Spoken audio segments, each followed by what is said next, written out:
Jesus is waiting.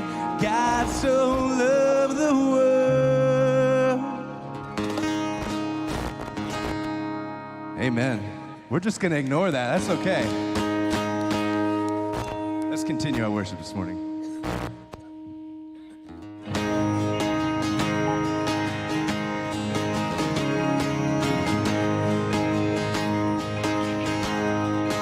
I searched the world,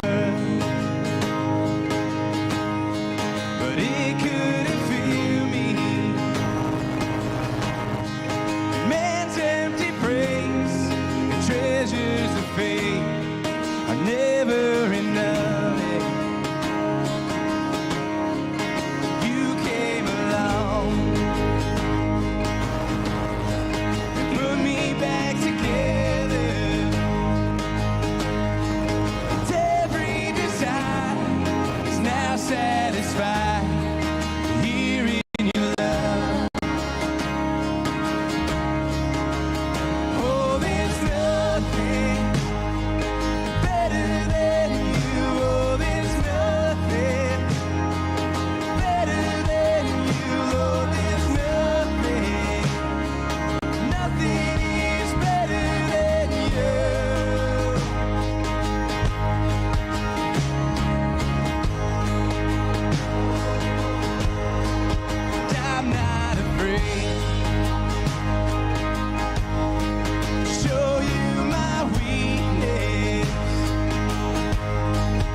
Good just morning. a few moments, Pastor Brett is going to continue with the second part of our series, Matters of the Heart. Last week we talked about debt. This week we're going to actually be looking at the idea of savings and how we can begin to save and use what God's given us to help plan for not just today, but for tomorrow. And I think Pastor Brett's going to do a phenomenal job as he shares a word from God today. And it will bless your heart, and I hope that it will challenge you. I want to share some things that are going on in the life of our church. If you're new to Mountain Ridge, maybe you've been checking us out online for a while, I would encourage you come in person, be our guest, and be a part of our Welcome to the Neighborhood. Welcome to the Neighborhood is a great event where you can get to know us as a staff, or we get to share our story, and you get to hear more about the church. Again, if you're new to Mountain Ridge, you're going to want to be a part of this. It's happening on Sunday, the 21st of February. So that's just a week away from today. And so I want to encourage you, come be a part of that. You can register by going to mountainridge.org/online connect, but we would love for you to be our guest and be a part of that. Also, if you have a preschooler, Tot Town, it is back up and it is happening. Every Monday from 9 a.m. to 11 a.m. It's happening right here on our campus. It happens at the playground. It's outside. They create a safe, fun environment for your preschooler. It's also a great time for moms to connect. Cafe's open so you can get a coffee, get you a nice little snack. But we want to encourage you, come be a part of Tot Town. So if you've got a preschooler, this is for you, and it is opened up again, and it's happening every Monday from 9 a.m. to 11 a.m. Again, thanks for joining us. Get ready as Pastor Brett brings a message from Matters of the Heart.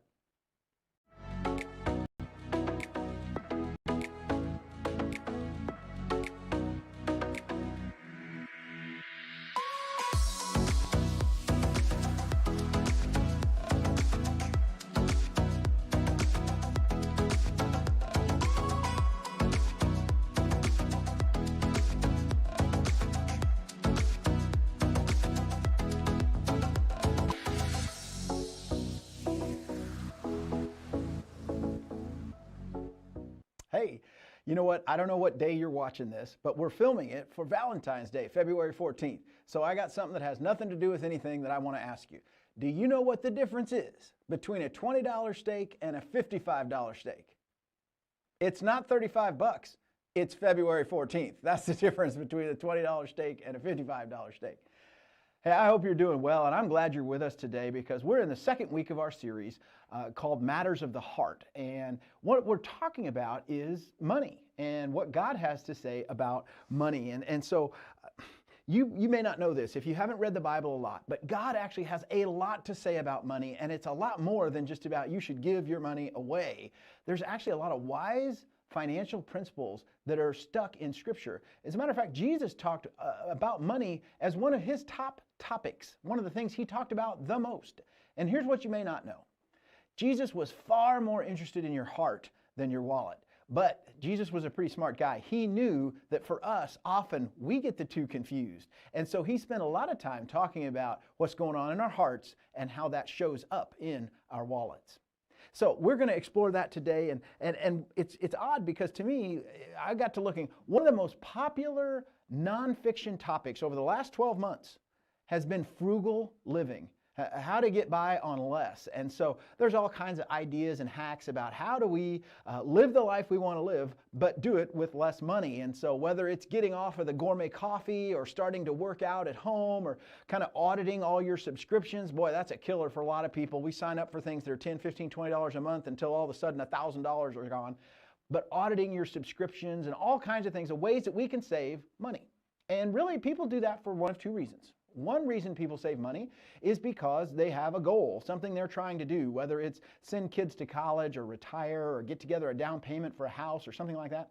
The second reason we do it is because our income changes or we're worried that our income is going to change. So people save usually for one of those two reasons. And I know for Donna and I, one of the reasons we got more serious about saving was when we realized, hey, these kids are going to want to go to college at some point and we're going to have to pay for that. And so we started saving money. But what I realized was this. college is kind of like reverse kidnapping, right? I mean, I hope it never happens, but if somebody has their child kidnapped, they demand a ransom and we'll send you the kid back if you pay us money. College is just the opposite. They tell you, hey, send us $100,000 or we will send your kid back, right? It's just the opposite of what happens. I think everybody is more concerned about saving money now. Based on all the things that have happened over the last year and kind of what's been happening in our world, it just, people have a little more intensity around their money and how to manage their money. And even if it didn't care about it now, it's like everybody is a little more interested now. We care more now about it. And one of the reasons why, and I'm not pretending to be a prophet or anything like that, is we have a recession coming. And that's not a political statement. That's not really even a statement on our society or culture or anything else like that. It's just math. You may not know this, but we average a recession in the United States every 5.6 years. And most economists agree we have not experienced a recession since we came out of the Great Recession in 2009. So we're getting close to 12 years since our last recession. And if we average one every 5 to 6 years, we've already doubled the average. So I don't know when it's coming. I don't know how bad it's going to be, but one is coming because there's always one coming. And so whether it's because of what has happened or what could happen or the goals that you have or because your income has changed, we're just a lot more interested in money things than maybe we were 12 months ago or 2 years ago or whatever the case may be. And so I'm excited about that because God has so much to say about our finances and how we use our money. And so we're going to spend some time talking about that. Pastor Corey did a great job last week getting us started and really tuning us into the idea that it's really more about our heart than it is about the dollars, but those two things do coordinate with each other and they do have an impact on each other. And so the book of Proverbs, where we're going to be working out of today, is a guide. It's a spiritual guide and a practical guide for how to live a wise life and how to live a godly life. And so we're going to look at that. But before we do, it is important to go back and again, talk about why we want to manage our money well, and specifically today, why we want to save money. Because God actually wants you to save money. And that may sound a little kooky, but I think by the time we get done today, you'll know why I say that. But He wants you to save it for the right reason, not the wrong reason. He was pointing out something, Jesus was, when He gave the Sermon on the Mount. And we talked about this last week, but it comes right out of Matthew 6:21, where Jesus said this. He said, "For where your treasure is, there your heart will be also." And if you've been in church very long, you've probably heard that verse before. And even if you haven't, and even if you don't really give much consideration to Jesus or anything else like that, you kind of know that's true, don't you? That where your treasure is, there your heart will be also. Whatever it is you value the most, whatever you put the most intensity and effort and energy into, that tends to be where your heart's at. We don't really organize our life around something that we don't care about. Just the opposite. We organize our life around what we care about most. And that's where Jesus was going with this. He really wanted us to stop and ask ourselves a question. Is money what I care about most? Or even the things I can get with money? Is that what I care about most, or is it something else? See, your money matters.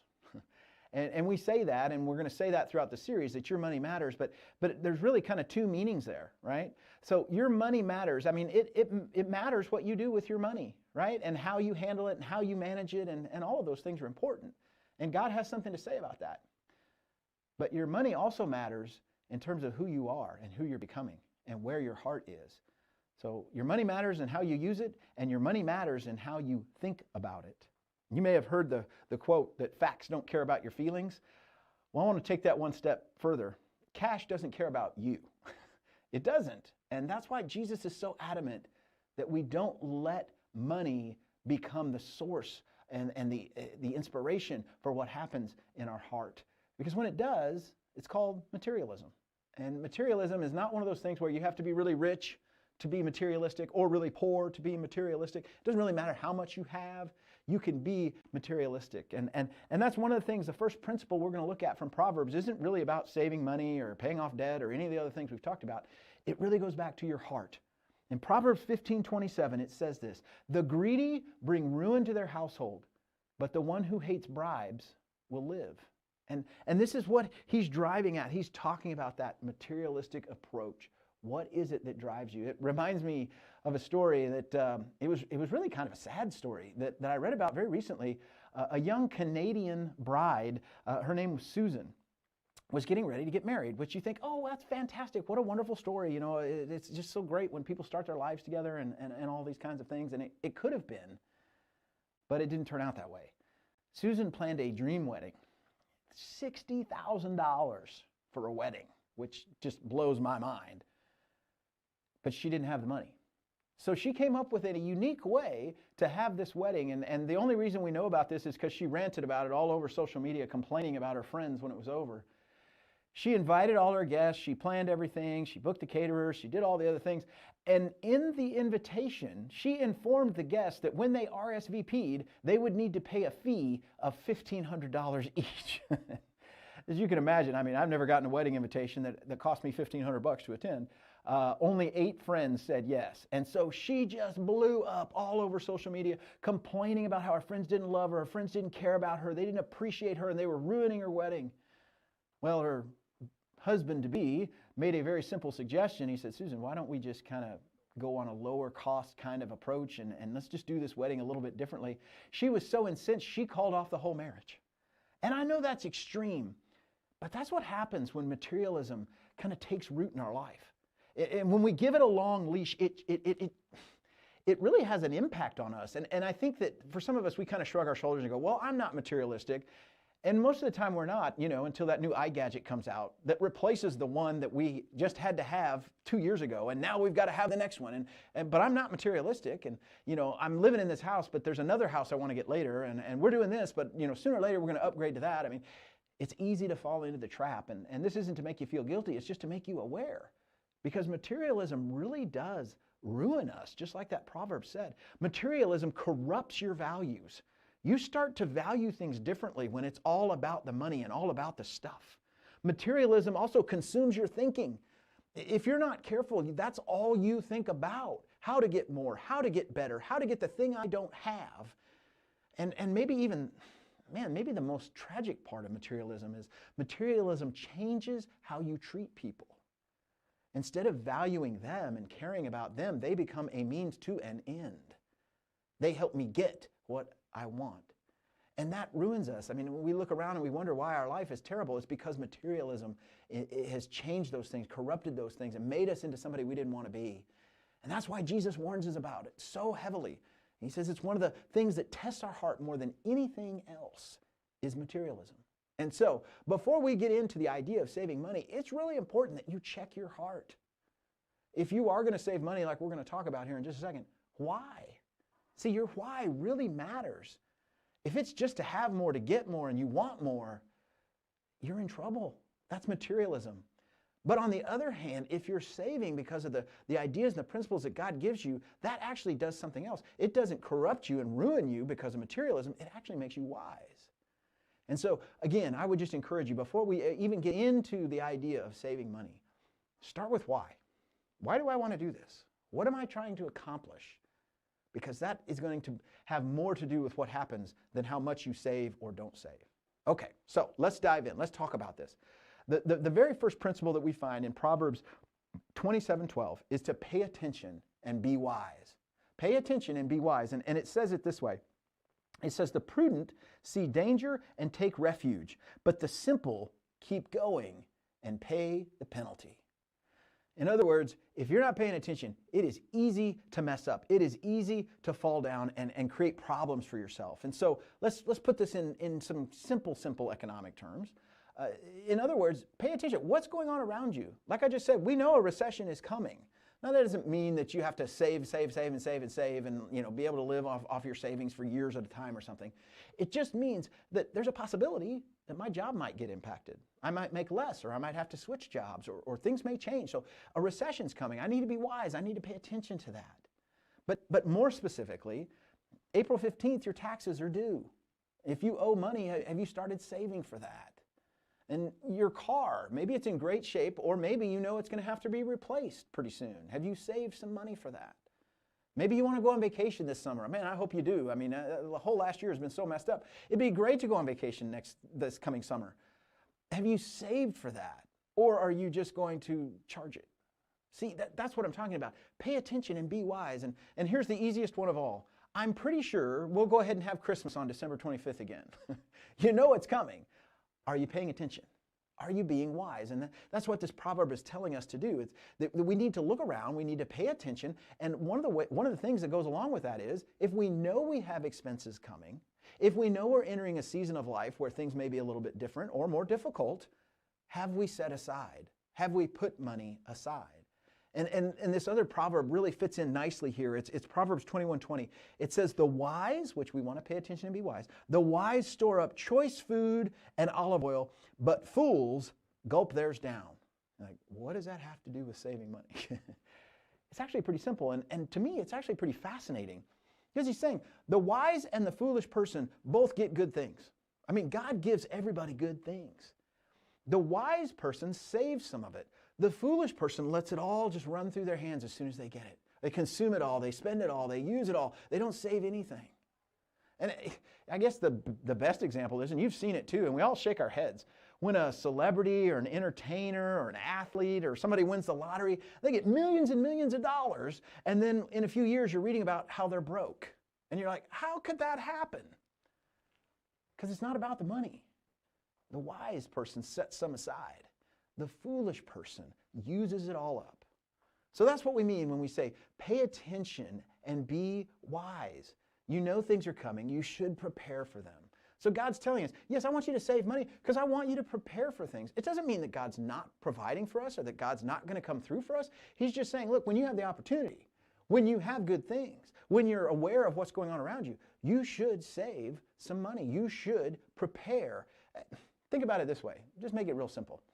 If you're a student and you have a big test tomorrow, you're probably going to want to study tonight, right? It wouldn't hurt to look over things.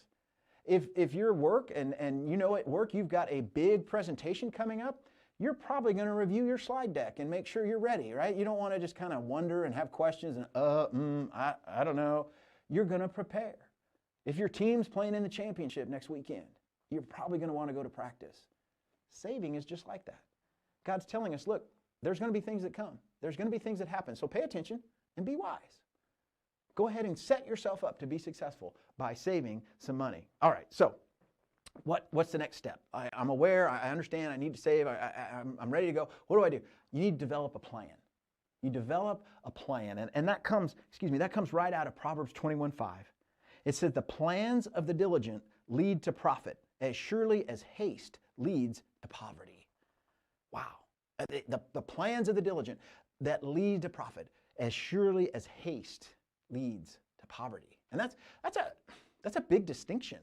But basically what he's saying is, hey, you have to have a plan. And here's where this gets me. Maybe you're the same way.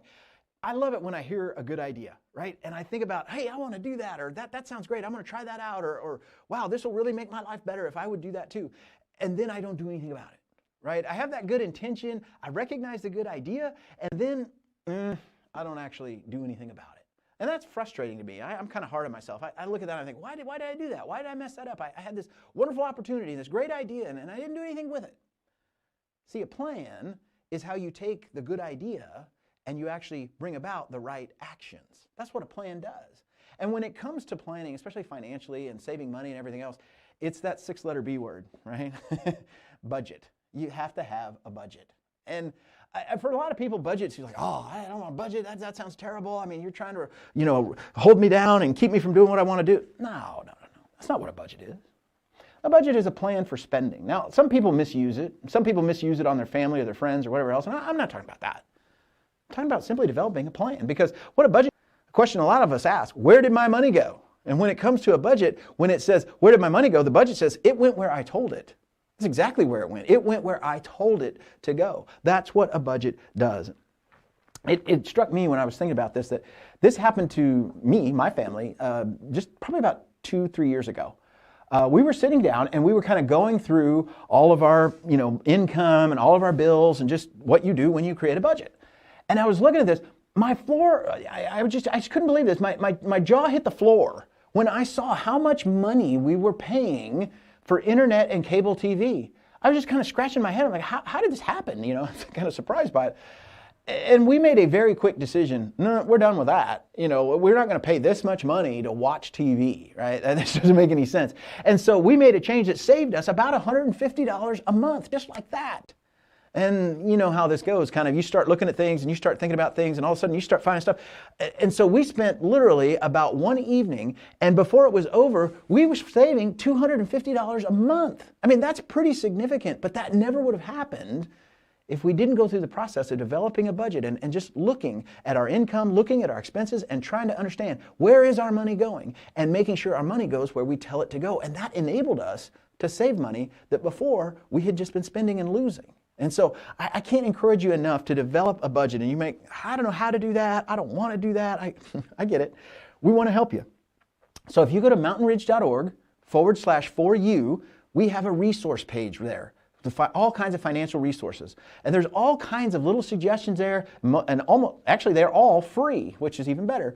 There's little apps and programs that can help you build a budget. You can download it on your phone. You can use it on your computer. There's even how to budget for my retirement. I mean, there's all kinds of things that can be there to help you regardless of what area you happen to be looking at. But it will help you create a plan. And you might say, that's not for me. I don't like that. I'm not digital. I don't want to put my information out there, whatever. That's fine. Just get a piece of paper and a pencil, right? It doesn't have to be complicated, but God's telling us, be wise, pay attention, develop a plan. The world is going to continue moving, and you need to have a plan, and not just have a plan, you need to be able to take action, and a budget lets you do that. So be wise and create a plan. Well, the third opportunity that we see in Proverbs is really kind of a simple idea, and it's do it by instinct. Do it by instinct. And you're like, what does that mean? This one does require a little bit of explanation, but Proverbs 6 lays it out very well for us. It says this. It says, "Go to the ant, you sluggard, consider its ways and be wise. The ant has no commander, no overseer or ruler, yet it stores up its provisions in the summer and gathers its food at harvest." Now, first of all, sluggard is like my favorite word in the whole Bible. I love the word sluggard. As a matter of fact, when I'm sitting around on the couch and doing nothing and being lazy, every once in a while it kind of runs through my mind, am I being a sluggard? What does it mean to be a sluggard? The guy is simply pointing out a truth. That ants, even though they don't have rulers and commanders and overseers, they do by instinct what they know they need to do.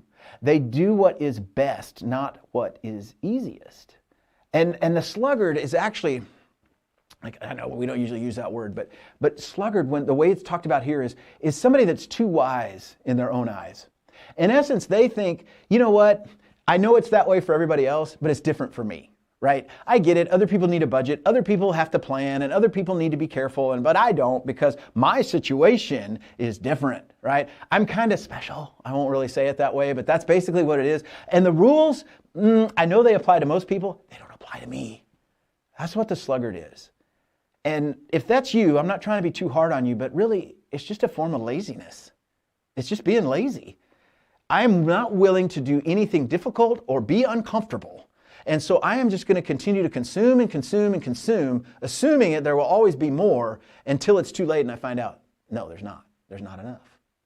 It goes back to that idea, the wise and the foolish, and the wise save some, but the foolish let everything run through their hands. That's what the sluggard does.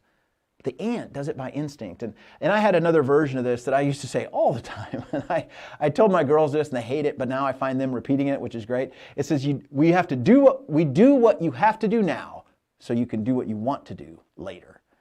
We use that statement all the time because it's true. If you'll do what you have to do right now, it'll give you options in the future and it'll give you a margin so that you have opportunities that you wouldn't normally have.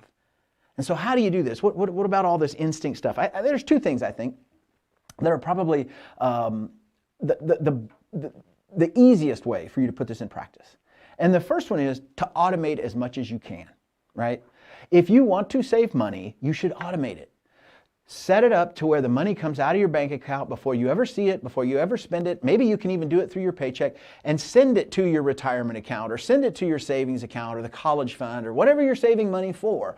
Have it taken out right away so that you don't even see it or touch it. It just gets set aside and you can't even spend it.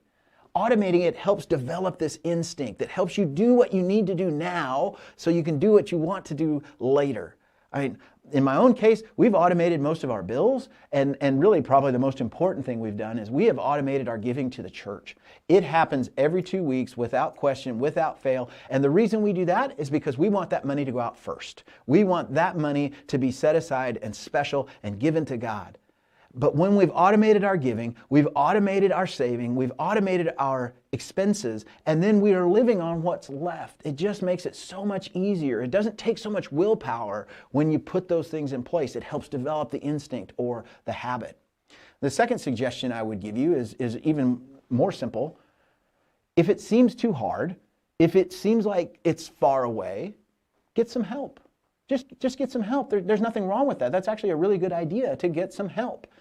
And again, I would refer you to our mountainridge.org/4U page with our financial resources, because you can sign up for a financial peace class. You can use some of these electronic tools, the app or the budgeting thing or whatever it is, or automating like we just talked about. Or maybe you even want to talk to a financial professional. Maybe you just want to take some time to make an appointment. There could be somebody through your workplace, or maybe a friend or someone you know that works in the financial services industry, and just say, hey, I need some help. I just want to get this going. You may need to pay for it. It may be a favor. It doesn't really matter. But if you know you need help with this, get help. Don't just try to white knuckle it and figure it out on your own. There's people around you that want to help you, including our church. We are for you. We want to help you. We want you to be successful and live the life that God called you to live. And so get help if that's what you need. And I gotta tell you, I was getting ready for today, and getting help and using these tools and resources is much better than what I found. What I found was there is a Pavlok, P-A-V-L-O-C-K, bracelet. Now, this is mostly in Europe, and you don't want to do this, okay? It's an electronic bracelet that fits on your wrist. It looks like a Fitbit, but it's actually tied to your banking account. And as you spend money and it gets down closer to your preset limit, it gives you a little buzz as you start getting closer, which you think, okay, well, that's helpful. If you drop below, it actually gives you a mild electrical shock because you just spent money past your limit. I think we could do better than that. I think God has better for you than that. So, check your heart. Why are you wanting to save money in the first place? And then once you make sure that your heart is aligning with God and aligning with God's purposes, that it's not a materialistic thing, it's actually an attempt to pay attention and be wise, go ahead and develop a plan, and then do like the ant, the wise ant that does what's hard, even though it's not easy, because it is best. And maybe that's the choice you need to make today. I would just encourage you, there is so much wisdom when it comes to saving money. And here's why. It does give you margin. It allows you to be able to help your kids. It allows you to have the flexibility that if you need to take care of your parents or grandparents, you have some room to do that. It allows you to be generous. When you come across somebody that has a need in your community or in our church, because you've been wise and set aside money, you're able to pull on those reserves and resources. You have margin in your life. It is the wise thing to do. And it allows you to be the person you want to be and not be consumed by materialism. See, God has a plan. He will provide for you. But He also asks you to be wise and to develop the plan and to make it part of your lifestyle. And so I hope that you'll do that. God is for you, just like Mountain Ridge is for you. So live the life that God has designed for you.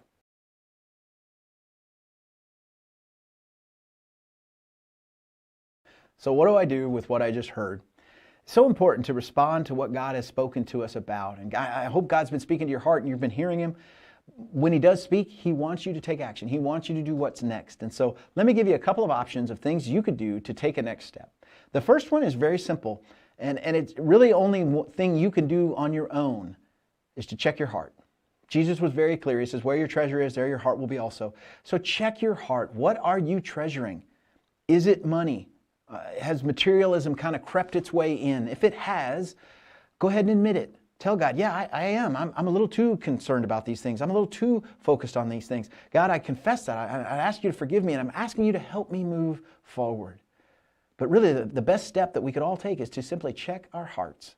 Now, once you've done that, I would encourage you to take two other very practical steps. One, build a budget. Just like we talked about. Even if having margin is not a concern for you, you may be in a place where you make so much money that you're not worried about it and you never run out and all of those things. it's still a good idea, it's still a good practice to sit down with the people that are most impacted by your finances, and this is important, bring God to the table, and then just simply look, what's coming in and where are we spending it? And God, does this line up with what you want? It's an incredible practice. It's an incredible exercise to go through, and I guarantee it will change your perspective, and it may just change how you use your money. So build a budget. And then finally, the last thing I would share with you is, as I said during the message, go to the Mountain Ridge /For You resource page. There's so many things there that are meant to help you, including a great interview series we did with a financial professional here in town. So lots of stuff there. Maybe you didn't even have questions, but as you look at those things, it might answer some things you've been wondering about. But those are some great steps. I encourage you to take them because I believe that God will use those things to help move you forward, not just in your finances, but in your life with Him. Would also invite you to give here at Mountain Ridge, to take some of that margin that you have and invest it in our church, because what our church does, if you don't know this by now, what our church does is as you give your money to God as an offering to Him, we take it, we turn around, and we invest it in our community. We use it to love people, to bless people, to meet needs, and not a week goes by where we don't have an opportunity to help someone. And so when you give, you are not only doing your right duty in terms of worship and honoring God, but you are also enabling us as a church family to make a difference in our community, to really love our neighbors. So thank you for doing that. If you're not familiar with how you can give at Mountain Ridge, you can simply go to mountainridge.org/give. It's a very simple way to connect with us and help us together to make a difference in our community. Thanks so much for watching today. I want to invite you to come back next week as we finish up Matters of the Heart.